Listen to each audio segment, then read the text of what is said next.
वचन को पढ़ेंगे। मत्ती की किताब से में हम लोग रहेंगे।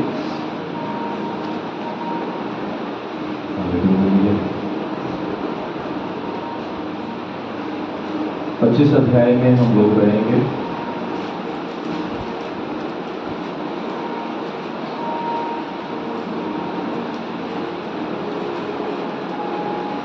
और 25 अध्याय और उसकी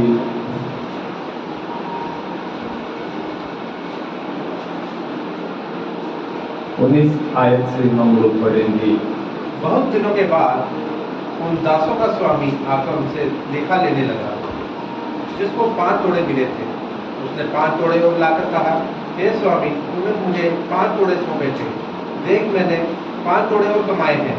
उसके स्वामी ने उससे कहा, धन्य है अच्छे और विश्वास योग्य दास, तू थोड़े में विश्वास योग्य रहा, मैं तुझे बहुत वस्तुओं का अधिकारी बनाऊंगा।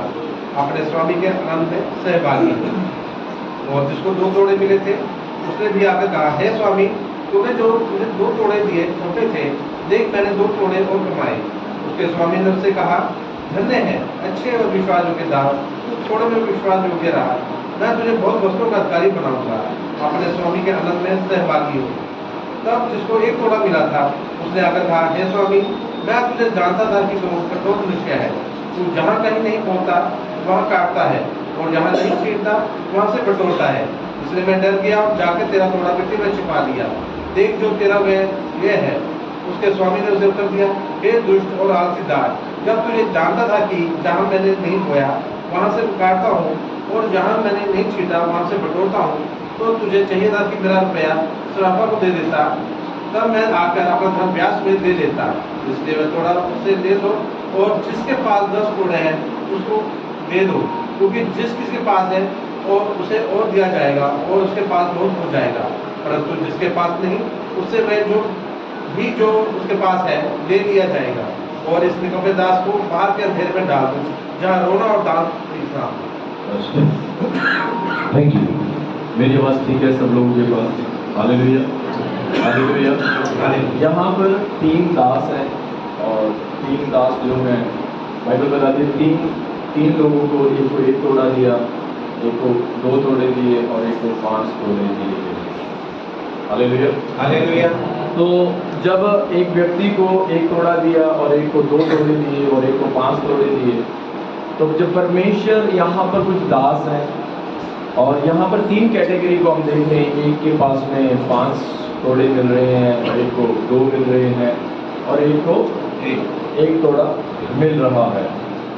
तो जब इन चीज़ों को जब तोड़े मिले, और बाइबल में लिखा है कि इन्होंने 2 लोगों ने 2 तोड़ों को इस्तेमाल किया और एक ने तोड़ों को इस्तेमाल नहीं किया, तो परमेश्वर ने 2 लोगों को ऐसा बताया कि वफादार और ईमानदार, यानी कि विश्वास योग्य दास,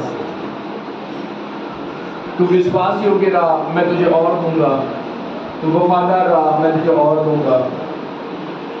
बाइबल बताती है कि यहाँ पर परमेश्वर ने कुछ देने की जो बात की है और ज़्यादा, पहले तो कुछ ना कुछ दिया उन लोगों को, उनको दिया, एक को 1 तोड़ा दिया, एक को 2 दिए, एक को 5 दिए, लेकिन इनको देने के बाद भी परमेश्वर कुछ कह रहा है, मैं तुम्हें और दूंगा। और यहाँ पर शायद हो सकता है कि पहले परमेश्वर ने उन्हें कुछ दिया हो, और ये इसलिए दिया था कि वो उन्हें परख सके, वो उन्हें देख सके, वो उन्हें चेक कर सके। कुछ आशीषें हमारे जीवन के अंदर बहुत बार इसलिए आती हैं कि परमेश्वर इसलिए देता है कि हम उसमें वफादार रह सकें। फिर उसके बाद हम अगली आशीषों में जा सकते हैं, अगली बरकतों में जा सकते हैं, अगर हम अपनी दी हुई जो हमें आशीष दी है, जो हमें बरकत दी है परमेश्वर ने, उसमें अगर हम वफादार रहते हैं। ये परमेश्वर का तरीका है। और बाइबल बताती है कि परमेश्वर ने क्या किया, यहाँ पर यीशु मसीह ने क्या किया, एक को 1 तोड़ा दिया, एक को 2, एक को 5। अगर हम इसको इस तरीके से पढ़ रहे हैं तो यहाँ पर एक सिंपल सी बात आ रही है, और वो क्या है, ऐसे करके परमेश्वर इनको परख भी रहा है और चेक भी कर रहा है कि ये उस चीज को जो मैंने इन्हें दिया है उस पर ये काम कर रहे हैं या नहीं कर रहे हैं। लेकिन 2 लोग जो हैं वो इसके अंदर क्या निकले, विश्वास योग्य, वफादार निकले हैं। और इन विश्वास योग्य व्यक्ति के जो दोनों वफादार निकले हैं, तो परमेश्वर ने क्या किया है, इनको कुछ देने का वादा किया है। लेकिन जो वफादार नहीं निकला, जो ईमानदार नहीं निकला, उसको परमेश्वर ने देने का नहीं, उसे लेने के बारे में बोला है।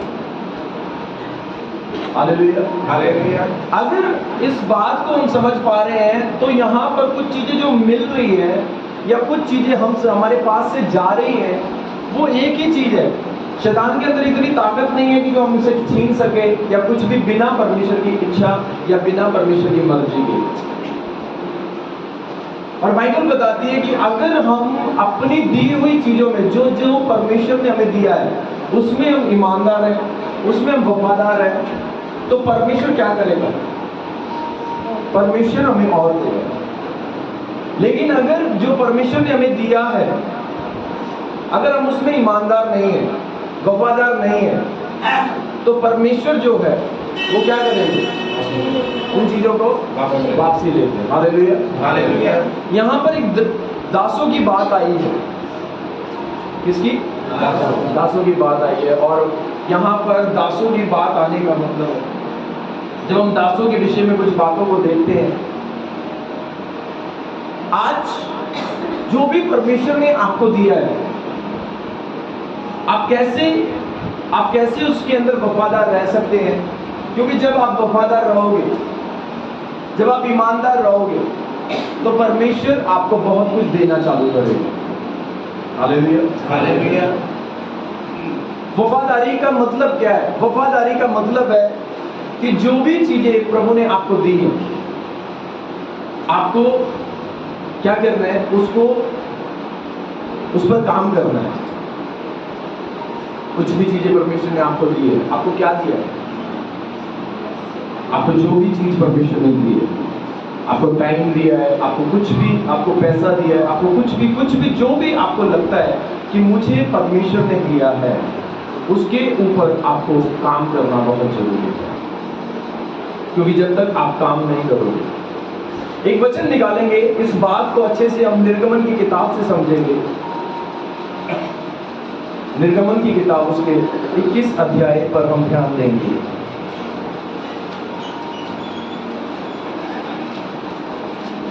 इक्कीस का 1 से हम पढ़ेंगे। फिर जो नियम तुझसे उनको समझाने हैं वे ये हैं, जब तुम कोई इब्री दास मोल लो तब वह 6 वर्ष तक सेवा करता रहे और 7वें वर्ष स्वतंत्र होकर सेवक में चला जाए। यदि वह अकेला आया हो तो अकेला ही चला जाए। यदि वह पत्नी सहित आया हो तो उसके साथ पत्नी भी चली जाए।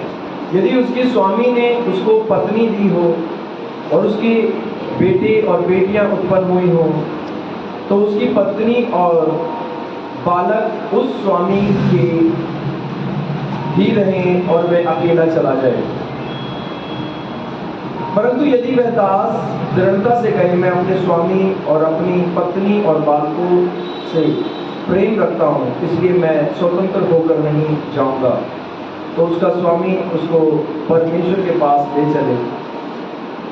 फिर उसको द्वार के किवाड़ का बाजू के पास ले जाकर उसके कान में सुतारी से छेद करे, तब वह सदा उसकी सेवा करता रहेगा। क्या करेगा? उसके सदा सेवा करता रहेगा। बाइबल में लिखा है कि अगर एक दास ऐसा होता था, उसके स्वामी के पास से जाने का उसका मन नहीं होता था, कहता मैं नहीं जाऊंगा। अगर उसके स्वामी ने उसको बहुत कुछ दिया हो तो वो क्या करता था? उसके कान के अंदर क्या करता था?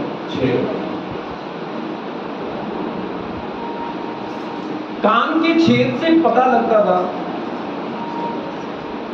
कि ये व्यक्ति कौन है। एक दास है, एक गुलाम है।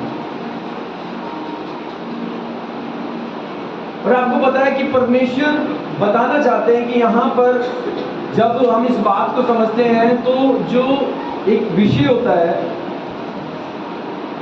कि जो दास होते हैं उनको भी पहचाना जाता है कि ये दास जो है वो किस तरीके का दास है। वहां पर 3 दास थे, उसमें 2 वफादार दास थे और एक क्या था? एक आलसी दास। एक आलसी दास, एक वो दास जो काम करना नहीं चाहता था। ऐसा होता था कि जब दासों को पहचाना जाता था तो उनके कान के हॉल से, जो कान में छेद किया जाता था, उस छेद से उन दासों को पहचाना जाता था। आप सोचोगे कि कान के छेद से कैसे दासों को पहचाना जाए? क्योंकि बहुत बारी क्या होता था, जब कान के अंदर छेद किया जाता था पुराने नियम में, तो उस कान के छेद से पता लगता था कि ये दास जो है वो वफादार है या नहीं है। समझ आ रहा है क्या? वफादार है या नहीं। अब आप ये सोचो कि कान के छेद से एक व्यक्ति को की पहचान होना कि ये दास है, और उस दास को दूर से ही पता लग जाना। जैसे कि आप आज देखते हो कि आपने देखा कि खाकी वर्दी अगर पहन रखी है तो पुलिस वाला है, लेकिन जैसे ही आप कान देखोगे तो कान देखकर ही पता लग जाता था कि ये वफादार है या नहीं। हालेलुया। जब थोमा का विश्वास कम हो गया था, 12 चेलों में से एक चेला था, यीशु मसीह ने क्या दिखाया? अपने हाथों के छेद को दिखाया गया। और जैसे ही उसके हाथों, यीशु मसीह ने अपने हाथों के छेद को दिखाया, उसके अंदर छेद के अंदर क्या था? बाइबल में लिखा है कि जब तक मैं उसको देखूंगा नहीं, तब तक मैं क्या नहीं करूंगा? मैं फेथ नहीं करूंगा। बाइबल बताती है कि जब आप क्या करते हो, या पुराने नियम के अंदर ये होता था, और बाइबल बताती है, ध्यान से सुनेंगे इन बातों को, कि जब एक दास नहीं जाता था, उस दास को कैसे पहचाना जाता था? उस दास को पहचाना जाता था कि अब ये दास अपने स्वामी के लिए नहीं जा रहा और ये अब काम करेगा, अब इसके कान में क्या कर दिया जाए? छेद कर दिया। बहुत सारे ऐसे भी होते हैं, ऐसे लोग भी होते हैं कि उनका मन नहीं करता उनके पास से जाने को, ये स्वतंत्र हो गया फिर भी यहां से नहीं जा रहा है। और याद रखना, दासों के ऊपर जिम्मेवारियां होती थी, जो क्योंकि दासों काम करते थे किसका? मालिक का काम।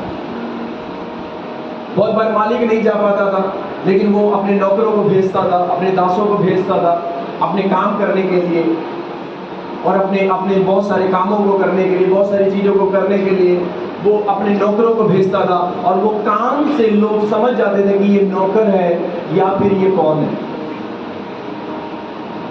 और बाइबल बताती है कि जैसे आपने आज देखते होंगे, जो बहनें होती हैं जब कान छिदवाती हैं, है ना, कान छिदवाती हैं, तो बहुत सारे लोग जो होते हैं जिनके कान अच्छे छिदे होते हैं, लेकिन कुछ लोगों के कान ऊपर नीचे छिद जाते हैं या टेढ़े मेढ़े छिद जाते हैं। ये पहचान होती थी, ये 3 तरीके की कैटेगरी होती थी कि वहां पर देखा जाता था कि अच्छा दास कौन सा है, बढ़िया दास कौन सा है। वहां पे क्या होता था कि जब कान छिदते थे, कान छिदने का मतलब है दर्द होना, कानों के अंदर दर्द होना। और जब कानों के अंदर जब कान छिदते हैं, यानी कान को जब छेदा जाता है तो उसके अंदर दर्द होता है। और कुछ लोग क्या करते हैं, वो देखा होगा आपने, कुछ लोग दर्द के मारे कान हिला देते हैं और उनका गलत उनके छेद हो जाता है, कानों में ऊपर नीचे छेद हो जाता है, ये सारी चीजें हो जाती है। तो वहां पर देखा जाता था कि कुछ ऐसे दास होते थे जिनके कानों को देखा जाता था कि ये जो कान है, अब इसके कान को देखेंगे, ये बेस्ट दास है या नहीं है, अच्छा दास है या नहीं है, बढ़िया दास है या नहीं है, उनके कानों से उनको देखा जाता है। यहाँ तो यीशु मसीह ने कुछ तोड़े दिए, एक को 1 तोड़ा दिया, एक को 2 तोड़े दिए, एक को 5 तोड़े दिए, और परमेश्वर ने देखा कि हाँ ये 2 वफादार हैं और ये 2 वफादार नहीं है, ये 1 वफादार नहीं है और ये 2 वफादार हैं। ऐसे करके यीशु मसीह ने देखा। लेकिन पुराने नियम के अंदर भी दासों को समझा जाता था कि कौन सा दास सीरियस है और कौन सा दास सीरियस नहीं है। आपको पता है कि पुराने नियम के अंदर जो दासों का बहुत बढ़िया और बहुत अच्छा रोल भी होता था।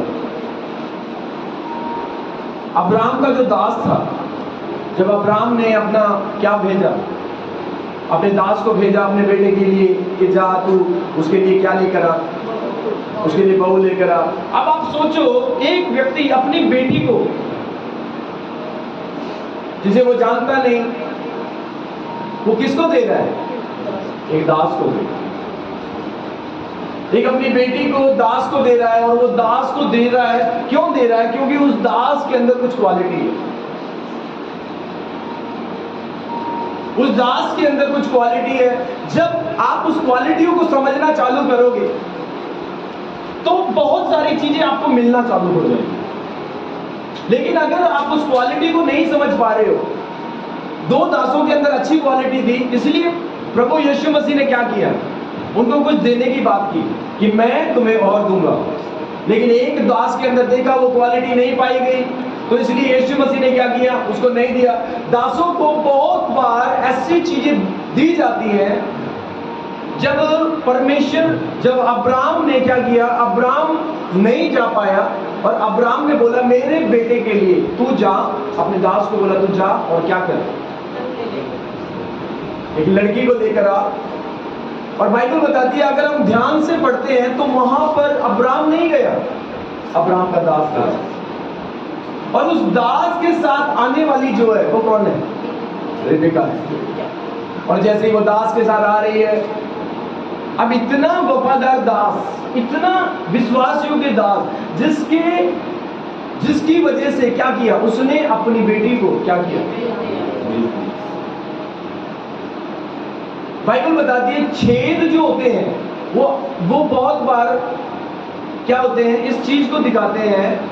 कुछ लोगों के कानों के अंदर ऐसे छेद भी होते थे जो ऊपर नीचे छेद हो जाते थे। जैसे कान देखते थे, उनके कानों को देखा, अच्छा दास के कानों को देखा, उसका छेद अच्छा बिल्कुल बराबर हुआ है, तो ठीक है, ये पहले अच्छी क्वालिटी का दास है। अगर थोड़ा सा इधर उधर छेद हुआ है तो क्या हुआ? थोड़ा सा लो क्वालिटी का दास है। या फिर छेद ऊपर नीचे हो गया तो वो तीसरे नंबर का दास है। ऐसे करके वो लोग भी दासों को पहचानते थे। अब जिसके बिल्कुल बराबर छेद होता था, ये दिखाता था दर्द को। जिन लोगों के जब कान छिदवाते हैं लोग, तो जब दर्द होता था तो वो कान हिला लेते थे। ऐसे करके किसी के कान में अगर दर्द होता था वो हिला लेते थे, तो उनका छेद जो है वो बिल्कुल पर्टिकुलर एक जगह में नहीं होता था। वो क्या होता था? पर्टिकुलर एक जगह में नहीं होता था, वो इधर उधर चला जाता था। उस छेद से, उस कानों के छेद से भी दासों को पहचाना जाता था कि ये दास जो है वो कितना अपने मालिक के प्रति वफादार है। यानी कि जो बराबर जिसका छेद होता था, जिसका बिल्कुल इक्वल बीच में छेद होता था, कान के बीच में छेद होता था, वो इस बात को दिखाता था कि ये वो व्यक्ति है जिसने दर्द के समय में क्या किया? अपने मालिक के लिए खड़ा रहा, अपने आप को हिलाया। लेकिन जिसको दर्द होता है वो कान भी हिला लेता है, ये कुछ कर लेता है, वो कर लेता है। याद रखना, परमेश्वर बहुत बार क्या करता है? दासों की पहचान कब होती है? वफादारी की पहचान कब होती है? विश्वास योग्यता की पहचान कब होती है? जब मेरे और आपकी लाइफ में दुख आता है। जब मेरे और आपकी लाइफ में मसीह के कारण जब दुख आता है, बाइबल में लिखा है कि विश्वास योग्य कब निकलता है? जब आपके विश्वास को परखा जाता है। एक इंसान वफादार कब है? एक वफादार व्यक्ति कब निकलेगा? एक ईमानदार व्यक्ति कब निकलेगा? एक ईमानदार व्यक्ति तब निकलेगा जब आपकी लाइफ में आने वाली परेशानियों में आप परमेश्वर के वचन को मानते हो। और आपको पता है, उन दो दासों को जो वफादार निकले, जो विश्वास योग्य निकले, परमेश्वर ने उन्हें कुछ देने का वादा किया। लेकिन वो दास जो कौन सा था? जिसने उस काम को करना नहीं चाहा, उस दुख को उठाना नहीं चाहा, जो जिम्मेवारी उसे दी थी उसे करना नहीं चाहा, तो क्या हुआ? उसको परमेश्वर ने देने के लिए उसे लेने की बात की। और बाइबल बताती है कि अब जब उनके कानों को छेदा जाता था तब देखा जाता था कि इसकी जो कान का हॉल है ये बिल्कुल इक्वल है या नहीं है, ऊपर नीचे है या नहीं है, या फिर कान को छेदते समय क्या किया, इसका कान जो है वो कहीं ऐसा तो नहीं है तिरछा हो गया है या फिर ऐसा हो गया है। लेकिन ये बात दिखाती थी इस बात को कि जिसके कान को एकदम बिल्कुल अच्छे से जिसके कान का हॉल होता था वो वफादार होता था। क्यों? क्योंकि वो जब उसके कान को छेदा जा रहा था तो वो क्या करा, उसने कान हिलाया नहीं, इधर उधर नहीं किया। अगर वो इधर उधर करता तो छेद ऊपर नीचे, छेद उल्टा पुल्टा हो जाता। लेकिन उनके कानों के छेद से पहचाना जाता था कि ये वफादार है या नहीं। थोमा भी क्या कर रहा था कि थोमा ने बताया कि मैं विश्वास नहीं करता। यीशु मसीह ने कहा देख, आपको पता है कि कुछ चीजें ऐसी होती है जो देखने से क्या होता है, विश्वास पैदा होता है। और एक बात याद रखना, जब हम परमेश्वर के वचन को पढ़ते हैं, ध्यान से पढ़ेंगे, याकूब में हम आएंगे, बुक ऑफ जेम्स, याकूब की किताब, उसका 1 अध्याय पर हम ध्यान देंगे।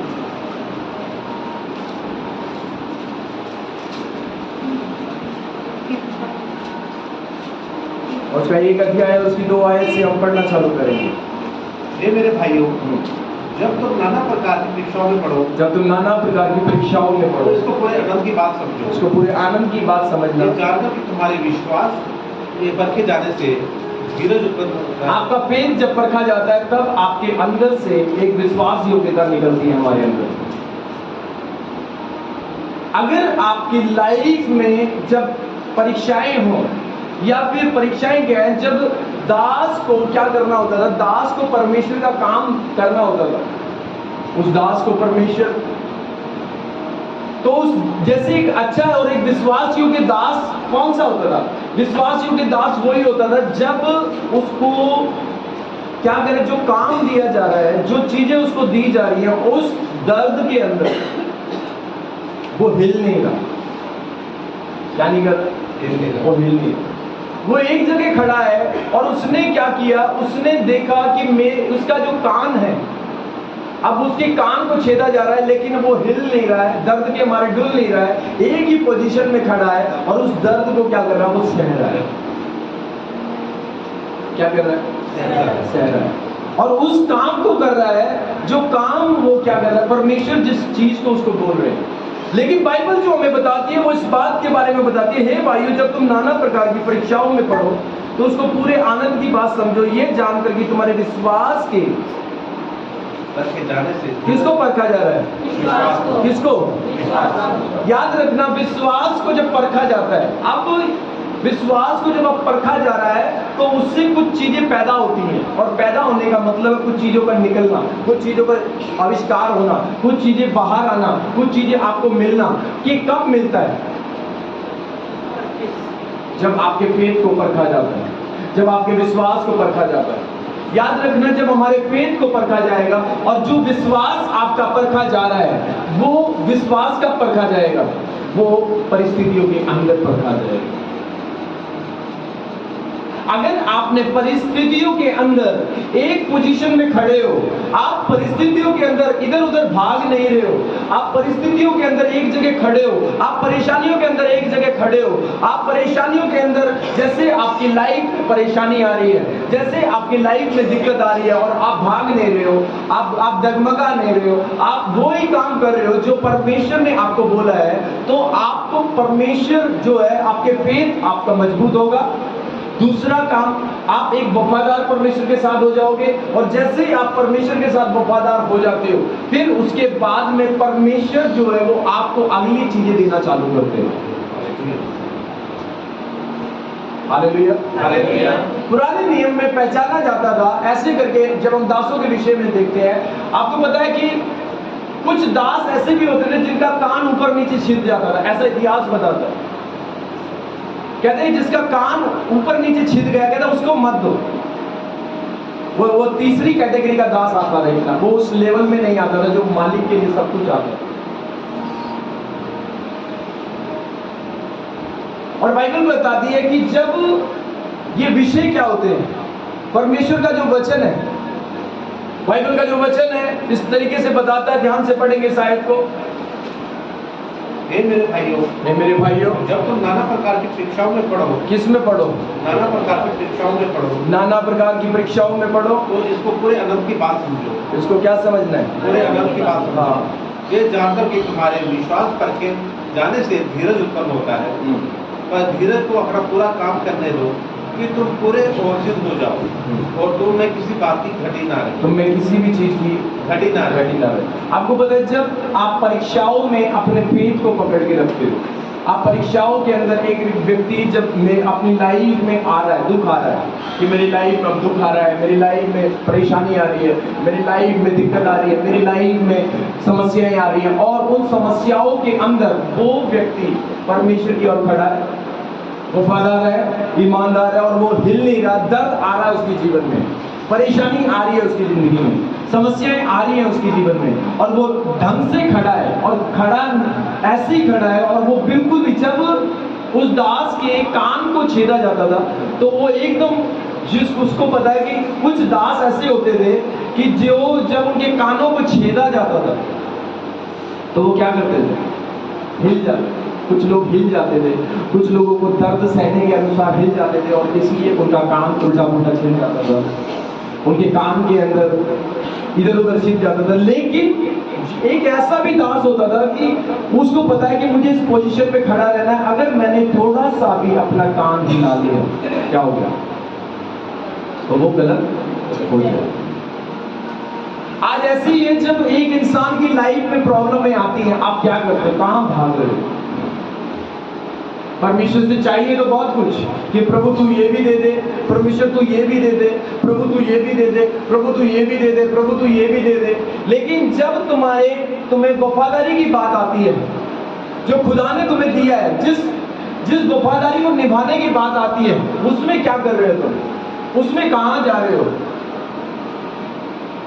परमेश्वर से पाने का कारण क्या है? जब आप अपनी वफादारी की जगह में खड़े रहोगे, जब अपनी ईमानदारी की जगह में तुम खड़े रहोगे और परमेश्वर को बोलोगे, नहीं प्रभु ठीक है, मैं तेरा दास हूं और मैं तुझसे पाना चाहता हूं, और मैं क्या कर रहा हूं, अब जो भी परिस्थिति मेरे जीवन में आ रही है, जो भी समस्या मेरे जीवन में आ रही है, मैं हिलूंगा नहीं, मैं सिर्फ और सिर्फ तेरी ओर देखता रहूंगा।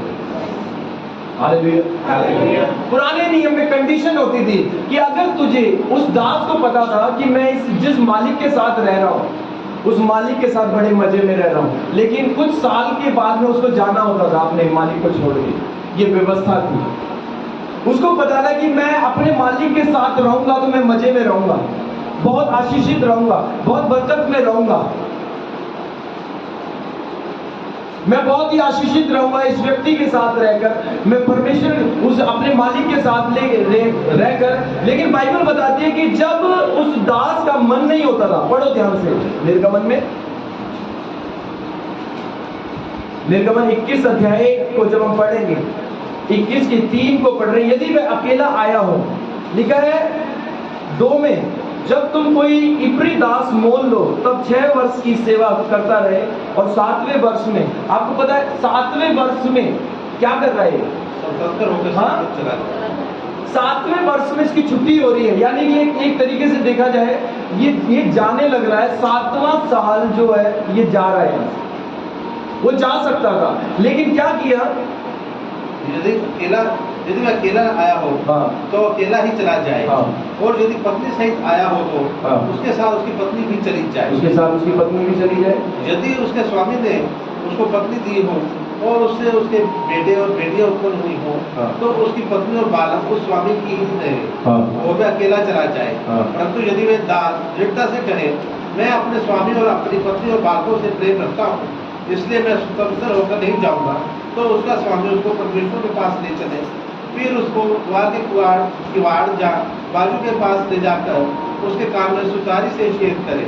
आपको पता है ये दास क्या कर रहा है? इस दास, कुछ लोग जो दास होते हैं, वो बहुत सारे जो नौकर होते हैं, वो अपने मालिकों से भागना चाहते हैं, वो भागना चाहते हैं कि कब मेरी छुट्टी हो, कब मैं यहाँ से जाऊँ, कब ये जाऊँ, कब ये जाऊँ।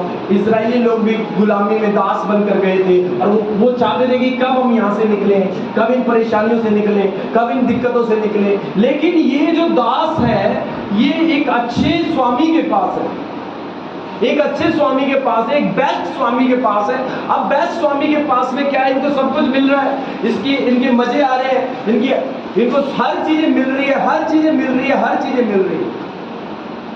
लेकिन इसके स्वामी ने भी एक बात बोली कि आपको क्या करना है, अगर तुझे चाहिए, तुझे आगे को आशीष चाहिए, आगे को मेरे साथ रहना है, आगे को मेरे साथ बरकतों में रहना है, आगे को मेरे साथ में तुझे रहना है, तो उसका एक तरीका है। और वो क्या तरीका है? क्या तरीका है? तेरे कान के अंदर छेद करना पड़ेगा। और आपको पता है, इसीलिए अगर तुम चाहते हो कि परमेश्वर तुम्हें अगली आशीष दे, अगली बरकत दे, अगर तुम्हारा मन करता है कि नहीं अब आपका टाइम पूरा हो गया, हो सकता है कि आप नेक्स्ट लेवल में जा रहे हो, आप अगली चीजों में जा रहे हो कि परमेश्वर मुझे और चाहिए, मुझे और चाहिए। एक तो होता है टाइम पूरा हो जाना, दासों का टाइम पूरा हो गया था क्योंकि 6 साल के बाद में 7वें साल उसको आजाद होना था, और उसको आजाद होना था। और आजाद होने के बाद में क्या किया गया, उसका मन था, उसका मन क्या था कि मैं अपने स्वामी और अपनी पत्नी को और बालकों से प्रेम रखता हूँ, मैं प्रेम रखता हूँ, इसलिए मैं स्वतंत्र होकर नहीं जाऊंगा, मैं आजाद होकर नहीं जाऊंगा, मैं आजाद होकर नहीं जाऊंगा। क्यों? क्योंकि उसको वो प्यार करता था। और वो क्या लिखा है आगे, तो उसका स्वामी उसको परमेश्वर के पास ले चले, फिर उसको द्वार के किवाड़ या बालू के पास ले जाकर उसके कान में सुतारी से छेद करे, तब वह सदा उसकी सेवा करता रहे। क्या करता रहेगा? सेवा करता रहेगा, हमेशा सेवा करता रहे। आपको पता है यहाँ पर ये जो दास है, अगर इसको एक मौका मिला होता, अगर ये दास दुखी होता, अगर ये दास परेशान होता, या यदि ये दास दिक्कतों में होता, तो वो 1 मिनट लगाता, कहता मैंने तेरे साथ रहना ही नहीं, मैंने तेरे साथ रहना ही नहीं है, मैंने तेरे साथ रहना ही नहीं है, मैं जा रहा हूँ। अच्छी बात है, अगले महीने मेरी छुट्टी हो जाएगी, अगले साल मेरी छुट्टी हो जाएगी, अगले साल ये भी होगा। लेकिन इस दास को पता था कि मैं जिस स्वामी के साथ में हूँ, जिस मालिक के साथ में हूँ, मैं मजे में हूँ। लेकिन एक नियम होता था, एक नियम होता था कि अपनी पत्नी को पाने के लिए, अगर उसके स्वामी ने उसको पत्नी दी है, अगर वो अपनी पत्नी को पाना चाहता था जो उसके स्वामी ने दी है, आपको पता है उसके स्वामी ने क्या क्या दिए? ध्यान से पढ़ेंगे इस वचन को, 3 को। यदि मैं अकेला, अगर वो एक है, क्या है? एक है, अगर एक है, हाँ, तो अकेला ही चला जाए, अकेला चला जाए। और यदि पत्नी से हाँ, तो उसके साथ उसकी पत्नी भी चली जाए। हाँ, यदि उसके स्वामी ने उसको पत्नी दी हो, सुनो, क्या दी हो? पत्नी दी हो, पत्नी किसने दी? स्वामी ने, है ना? जैसे उसको 2 तोड़े दिए थे, अब इसको क्या दी? पत्नी भी स्वामी ने दी। और उसके बेटे और बेटियां उत्पन्न हुई हो, उसके बेटे और बेटियां पैदा हुई हो, तो उसकी पत्नी और बालक, उसकी पत्नी और बालक उसके स्वामी के ही रहे, उसके स्वामी के रहे। समझ आ रहा है कि नहीं? अगर उसको बेटा पत्नी दी है और बच्चे दिए हैं, किसने? उसके स्वामी ने। तो जब वो स्वतंत्र होकर जाना चाहता है तो क्या हो?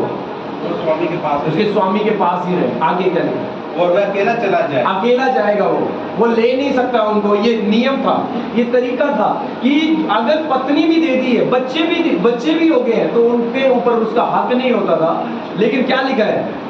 परंतु यदि वह दास दृढ़ता से कहे, अगर वो मजबूती से, वो साहस के साथ बोले, मैं अपने स्वामी और अपनी पत्नी और बालकों से प्रेम रखता हूँ, मैं अपने बालकों से प्यार करता हूँ, इसलिए मैं स्वतंत्र होकर नहीं जाऊंगा, मैं स्वतंत्र होकर नहीं जाऊंगा, तो उसका स्वामी उसके परमेश्वर के पास ले जाए। सुनो, अगर जो चीजें तुम्हें लगता है कि परमेश्वर ने तुम्हें दी है और वो तुम्हें लेनी है, कुछ चीजें होती हैं कुछ लोगों के पास जो परमेश्वर कुछ देर के लिए, आपको पता है कुछ लोग होते हैं जो परमेश्वर की उपस्थिति को थोड़ी देर के लिए अपने साथ महसूस करते हैं। जैसे चर्च में आते हैं और चर्च में आने के बाद में परमेश्वर की उपस्थिति को फील करते हैं कि प्रभु तेरी उपस्थिति अब यहाँ पर फील कर रहे हैं, लेकिन जो घर पे फील नहीं करी, यहाँ पर परमेश्वर का छुटकारा फील किया लेकिन घर पे नहीं किया।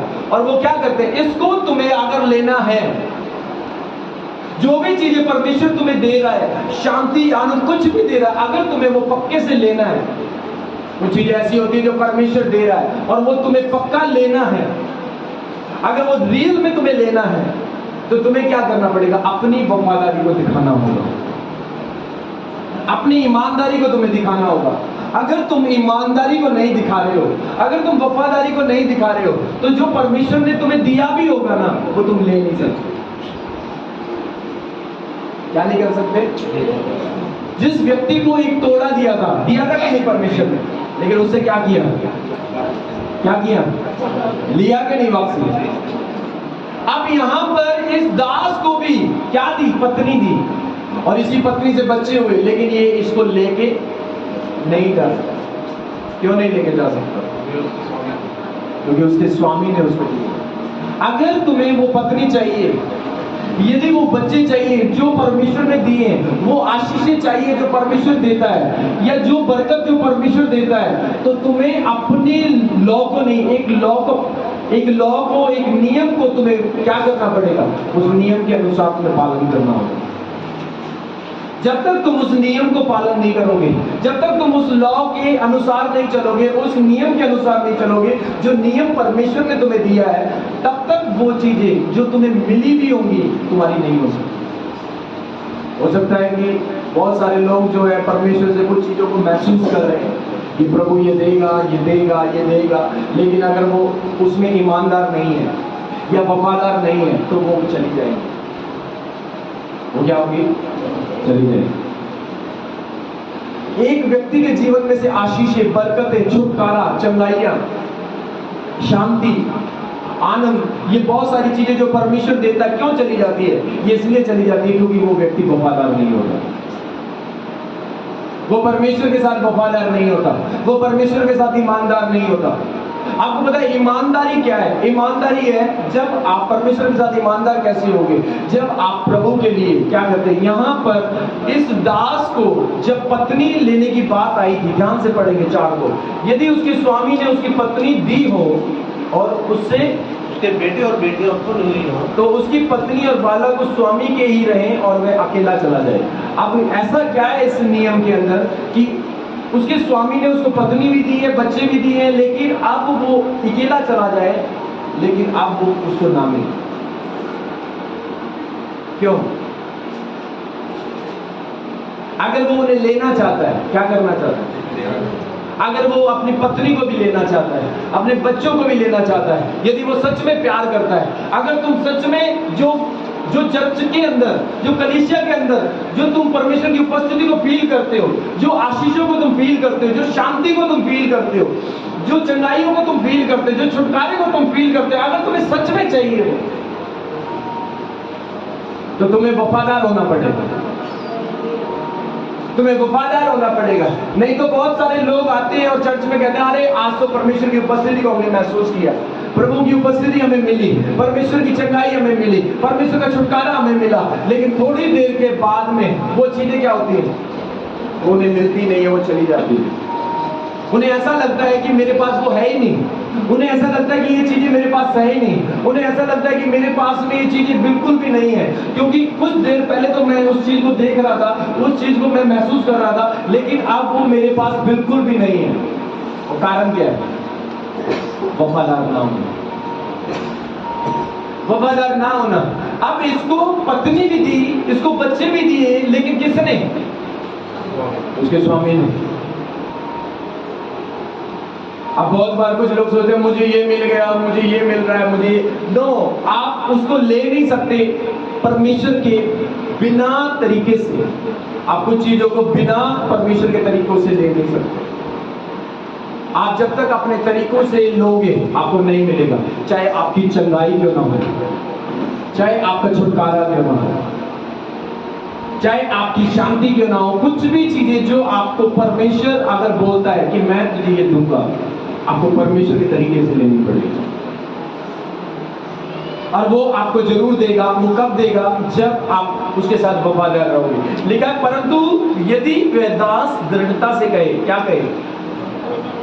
मैं अपने स्वामी और अपनी पत्नी और बालकों से क्या करता हूँ? नहीं करता हूँ, इसलिए मैं स्वतंत्र होकर नहीं जाऊंगा। तो उसका स्वामी उसके परमेश्वर के पास ले चले।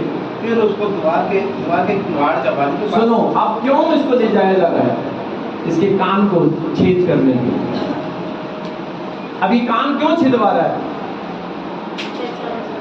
इसको अपनी पत्नी चाहिए। हाँ, क्या चाहिए? इसको अपनी पत्नी चाहिए, इसको अपने बच्चे चाहिए, इसको अपनी पत्नी चाहिए, इसको अपने बच्चे चाहिए। और अब ये क्या करेगा? ये सबसे अच्छा कान छिदवाएगा, और इसका सबसे अच्छा कान छिदवाएगा, ये बेस्ट तरीके से छिदवाएगा। क्यों? क्योंकि इसको कुछ चीजें चाहिए। इसको कुछ चीजें चाहिए। आपको अगर कुछ चीजें चाहिए, आपको सोच रहे हो कि परमेश्वर ये भी दे दे, परमेश्वर ये भी दे दे, परमेश्वर ये भी दे दे। अगर आपको अच्छी चीजें चाहिए, आपको अच्छी तरीके से क्या करना पड़ेगा? आपको भी वफादारी में अच्छा दिखना पड़ेगा। आप खुदा के साथ कितने वफादार हो, आप परमेश्वर के साथ कितने वफादार हो। अगर आप परमेश्वर के साथ वफादार नहीं हो तो याद रखना, परमेश्वर तुम्हें कुछ नहीं मिलेगा, और तुम्हारी लाइफ, कुछ मसीह लोगों की लाइफ ऐसी लाइफ है, उनको ऐसा लगता है मेरे पास से आशीषें जा रही हैं। पता है क्यों? क्योंकि वो वफादार नहीं है, क्योंकि वो ईमानदार नहीं है। उनको ऐसा लगता है कि चर्च जाने के बाद भी, कलीसिया में जाने के बाद भी, उनको ऐसा लगता है कि मेरी जिंदगी जो है उसके अंदर परेशानी आ रही है, दिक्कतें आ रही है। ऐसा लगता है कि कुछ मसीह लोगों की जिंदगी ऐसी जिंदगी है, चर्च जाने के बाद भी अन्य जाति उनसे अच्छे दिखते हैं, अन्य जाति भी उनसे अच्छे दिखते हैं। प्रॉब्लम पता है क्या है? अन्य जाति अपने देवताओं के प्रति वफादार है, लेकिन मसीह लोग इतने नहीं है। वो परमेश्वर के साथ वफादार नहीं है। बेशक से चर्च आ चुके हैं, कलीसिया में आ चुके हैं, लेकिन वो अपने खुदा के साथ इतने वफादार नहीं है, इतने ईमानदार नहीं है। ईमानदार होने के लिए इस व्यक्ति को दोबारा से अपनी पत्नी को प्राप्त करने के लिए, अपनी पत्नी को प्राप्त करने के लिए, अपने बच्चों को प्राप्त करने के लिए इसको कान छिदवाना था।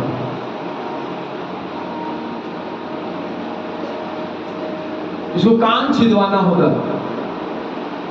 और कान छिदवाने के लिए दर्द होता है, और आपको दर्द हो रहा है, और दर्द होने के साथ एक पोजीशन में खड़ा रहना, आपको हिलना नहीं है, आपको डुलना नहीं है, और आप एक पोजीशन में, और आपके कान को छेदा जा रहा है, और वो छेदने के अनुसार दर्द होता है। दर्द के समय में आप हिल नहीं रहे हो, आप एक ही जगह खड़े हो, आप इधर उधर नहीं हो रहे हो। जब आपकी लाइफ में प्रॉब्लम आ रही है और आप इधर उधर नहीं भाग रहे हो, आप प्रभु की ओर देख रहे हो, आप परमेश्वर की तरफ देख रहे हो, आप परमेश्वर को थैंक्स बोल रहे हो, आप परमेश्वर के साथ वफादार हो, आप प्रार्थना कर रहे हो, आप बाइबल पढ़ रहे हो, आप सब कुछ कर रहे हो, और बोल रहे हो हाँ कि परमेश्वर मैं तुझ पर विश्वास करता हूँ, मैं ये काम नहीं कर रहा, ये काम नहीं कर रहा। जो भी काम परमेश्वर ने तुम्हें दिया है और उस परेशानी में तुम उस काम को कर रहे हो, तो तुम वफादार हो। लेकिन अगर तुम्हारी लाइफ में परेशानियां आ रही हैं, तुम्हारी लाइफ में दिक्कतें आ रही हैं, और तुम अपनी मर्जी से जो मर्जी कर रहे हो, तो क्या होगा? क्या होगा? फिर कोई चीजें नहीं मिलेगी तुम्हें, कुछ भी नहीं मिलेगा तुम्हें। और फिर क्या होगा? जो तुम्हारे पास है भी वो भी ले लिया जाएगा। इसलिए कुछ मसीह लोगों की कंडीशन ऐसी है जिनको लगता है कि आज भी शैतान मुझे बर्बाद कर रहा है, शैतान मुझे मार रहा है, शैतान मेरा ये भी लूट रहा है, शैतान मेरा ये भी लूट रहा है, शैतान मेरा ये भी लूट रहा है। वो लूटने का कारण क्या है? वो लूटने का कारण यही है कि तू परमेश्वर के साथ वफादार नहीं हो, तुम परमेश्वर के साथ ईमानदार नहीं हो। जब बात आती है दुख की, तो तू क्या करता है? परमेश्वर के साथ में वफादार नहीं है, परमेश्वर के साथ ईमानदार नहीं है। इसीलिए बाइबल में लिखा है तू थोड़े में वफादार रहे, मैं तुझे बहुत दूंगा। उन्होंने बोला कि तू थोड़े में वफादार रहे, मैं तुझे बहुत दूंगा। आपकी लाइफ में जब दुख आ रहा है, जब परेशानी आ रही है, जब दिक्कतें आ रही है, और तुम उस दिक्कतों के अंदर परमेश्वर के साथ वफादार हो, ईमानदार हो, और तुम कह रहे हो कि हाँ प्रभु मैं सच में तेरे वचन के लिए वफादार हूँ, मैं तेरे वचन के लिए ईमानदार हूँ, तो परमेश्वर कहता है ठीक है, मैं तुझे आगे आशीष देने वाला हूँ, मैं तुझे बरकत देने वाला हूँ। थोड़ा सा मसीहों की लाइफ में जब तुम परमेश्वर के साथ चल रहे हो, परमेश्वर के साथ जी रहे हो, थोड़ी सी भी प्रॉब्लम आती, क्या होता है? क्या होता है? अगर आप अच्छे दासों को देखते हो बाइबल में, तो उन दासों के साथ में बहुत कुछ उनके अब्राहम का दास ही था जो उसके बेटे के लिए बहू लेके आया। अब्राहम का दास ही था। आपको पता, दास जो होते हैं वो दुखों के अंदर जाने जाते हैं। कलीसिया की जो पहचान होती है, आपका जो विश्वास है, आपका जो फेथ है, वो कब समझा जाएगा? दुखों के अंदर। जब आपकी लाइफ में दुख आ रहा है और आप प्रार्थना कर रहे हो, आप अपनी प्रार्थना को क्या कर रहे हो? आप अपनी प्रार्थनाओं को, अपने प्रेयर को, अपनी मसीह लाइफ को आप बारीकी से, अच्छे तरीके से आप परमेश्वर के साथ जी रहे हो, और आप प्रभु को बोल रहे हो, प्रभु नहीं, मैं इस दुख के समय में मैं हिलूंगा नहीं, मैं इस दुख के समय में भागूंगा नहीं, मैं इस परेशानी के समय में इधर नहीं जाऊंगा, मैं इस परेशानी के समय में इधर नहीं जाऊंगा। मुझे पता है कि इस दुख के समय में मुझे प्रार्थना करनी है, इस दुख के समय में मुझे परमेश्वर तेरे वचन को पढ़ना है। और जब तुम दुख के समय में परमेश्वर की आज्ञाओं का पालन करते हो कि प्रभु चाहे मुझे कोई भी परेशान कर रहा है, मैं तेरे साथ वफादार हूं, मैं चर्च आ रहा हूं, मेरे घर वाले मुझे परेशान कर रहे हैं, मेरे लोग मुझे परेशान कर रहे हैं, मेरी प्रेयर नहीं छूट रही, मेरी प्रार्थना नहीं छूट रही, मेरी संगतियां नहीं छूट रही, मेरी बाइबल रीडिंग नहीं छूट रही है, उसमें आप वफादार हो या नहीं हो?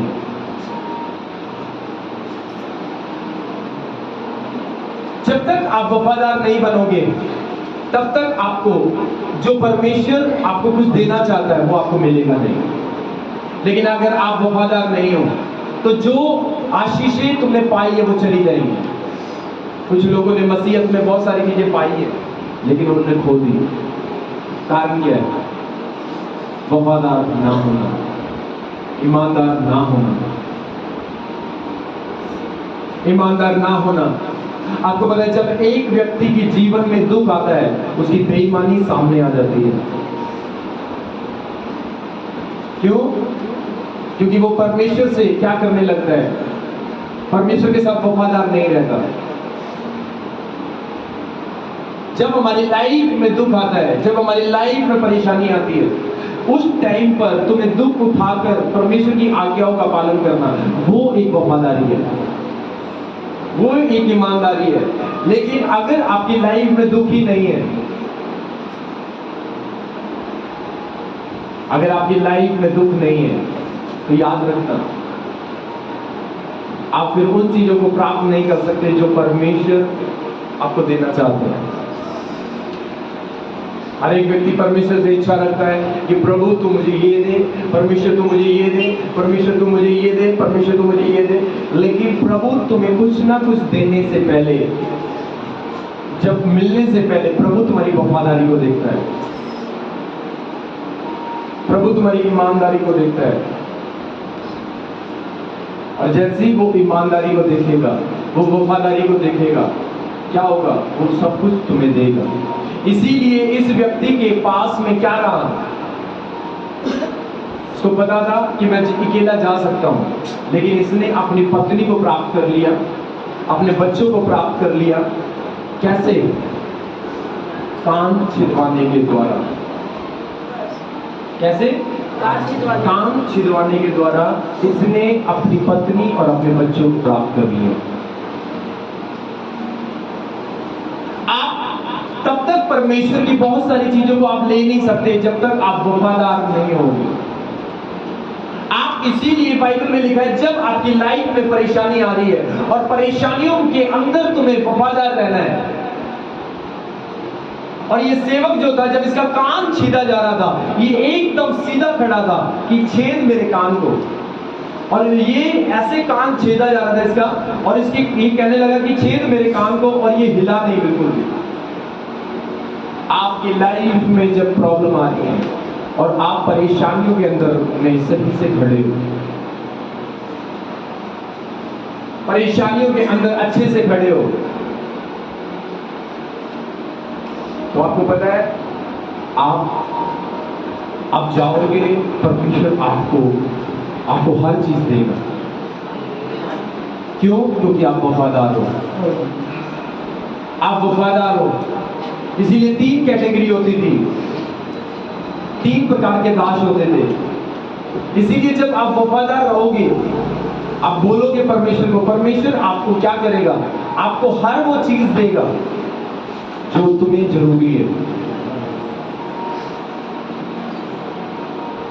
जो तुम्हें जरूरी है। हालेलुया। इसीलिए इस व्यक्ति ने, जो इसको पत्नी नहीं मिलने वाली थी, जो बच्चे इसको, इसने क्या किया? क्या किया? इसने अपना लिया, इसने प्राप्त कर लिया। कुछ चीजें ऐसी होती हैं जो तुम्हें लगे कि नहीं मिल सकती, कैसे मिलेंगी? आपको पता है वो चीजें मिल सकती हैं। क्यों? आपके वफादार रहने से। अगर आप परमेश्वर के साथ वफादार हो, कोई व्यक्ति आपको बोले कि ये नहीं हो सकता तेरे लिए, ये नहीं हो सकता तेरे लिए, कोई भी, लेकिन परमेश्वर का वचन कहता है अगर आप परमेश्वर के साथ वफादार हो, आप परमेश्वर के साथ ईमानदार हो, तो आप क्या करोगे? आपको वो चीजें मिलना चालू कर देंगे, वो चीजें आपको मिलना। इसलिए हम इसको 5 और 6 को पढ़कर 7 तक पढ़कर हम इसको फिनिश करेंगे। परंतु यदि वह दास दृढ़ता से कहे, हाँ, किससे कहे? दृढ़ता से कहे, मैं अपने स्वामी और अपनी पत्नी और बालकों से प्रेम रखता हूँ, इसलिए मैं स्वतंत्र होकर नहीं जाऊंगा, तो उसका स्वामी उसको परमेश्वर के पास ले चले, फिर उसको द्वार के द्वार या बारी के पास ले जाकर उसके कान में सुतारी से छेद करे, तब वह सदा उसकी सेवा करता रहे। यदि कोई अपनी बेटी को दासी होने के लिए भेज डाले, तो दासी के समान बाहर न जाए। बस थैंक यू। अब ये नियम इसको क्या करना होता था? पूरा करना होता।